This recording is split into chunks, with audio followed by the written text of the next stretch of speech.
నుంచి సీతమ్మని తీసుకొని వచ్చి మళ్ళీ అయోధ్యకు వచ్చినప్పుడు అయోధ్య వాసులందరూ పండగ చేసుకున్నారండి. ఎందుకంటే చీకటి నుంచి అంటే అజ్ఞానంతో రావణాసుడు తీసుకుపోయిన దానికి ఎంతో అందరూ బాధపడిండ్రు. రావణాసుడు కూడా గొప్ప వ్యక్తేనండి, కానీ అతను తెలుసుకోక అతను అజ్ఞానంతో సీతమ్మను చెరబట్టి సీతమ్మని తీసుకెళ్ళి అతను బాధలు పడింది కాక రాములు వారిని సీతమ్మని గుడికే బాధలు పెట్టింది కాక లంక అంతా సర్వనాశనం చేసుకున్నాడు.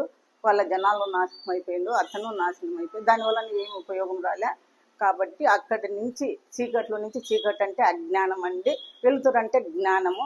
జ్ఞానవంతుడు అంటే అలా చేసి ఉండడు రామనాసుడు, దానివల్ల అందరూ బాధపడిండు. అందుకని శ్రీరామచంద్రుడు సీతమ్మను తీసుకొని వచ్చినంచి అయోధ్యలో పండగ చేసుకొని టపాసులు కాల్చి కాకరతులు కాల్చి పండగ చేసుకుంటారండి.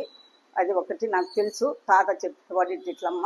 అజ్ఞానానికి జ్ఞానానికి ఉండే తేడా, చీకటికి వెలుతురుకు ఉండే తేడా. చీకటిలోకి వెళ్ళిపోయి రామనాసుడు అంత పని చేసిండు సీతమ్మ వారిని అని చెప్పేవాడు. ఇంకొకటి అండి, కృష్ణ పరమాత్ముడి గుడిక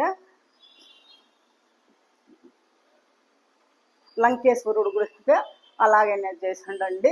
పత్తి రాజులను అహంకారంతో మదబలంతో అందంతో ఆయన గుడి తలకెక్కి ఆయన అలాగే చేసిండు. ప్రతి రాజులను సంహరించి వాళ్ళ భార్యలను తీసుకొచ్చి చెరసాలలో పెట్టి చిత్ర హింసలు చేసిండు. వాళ్ళతో ఊరిక లేదు ఆయన, మళ్ళీ మునేశ్వరులను ఋషులను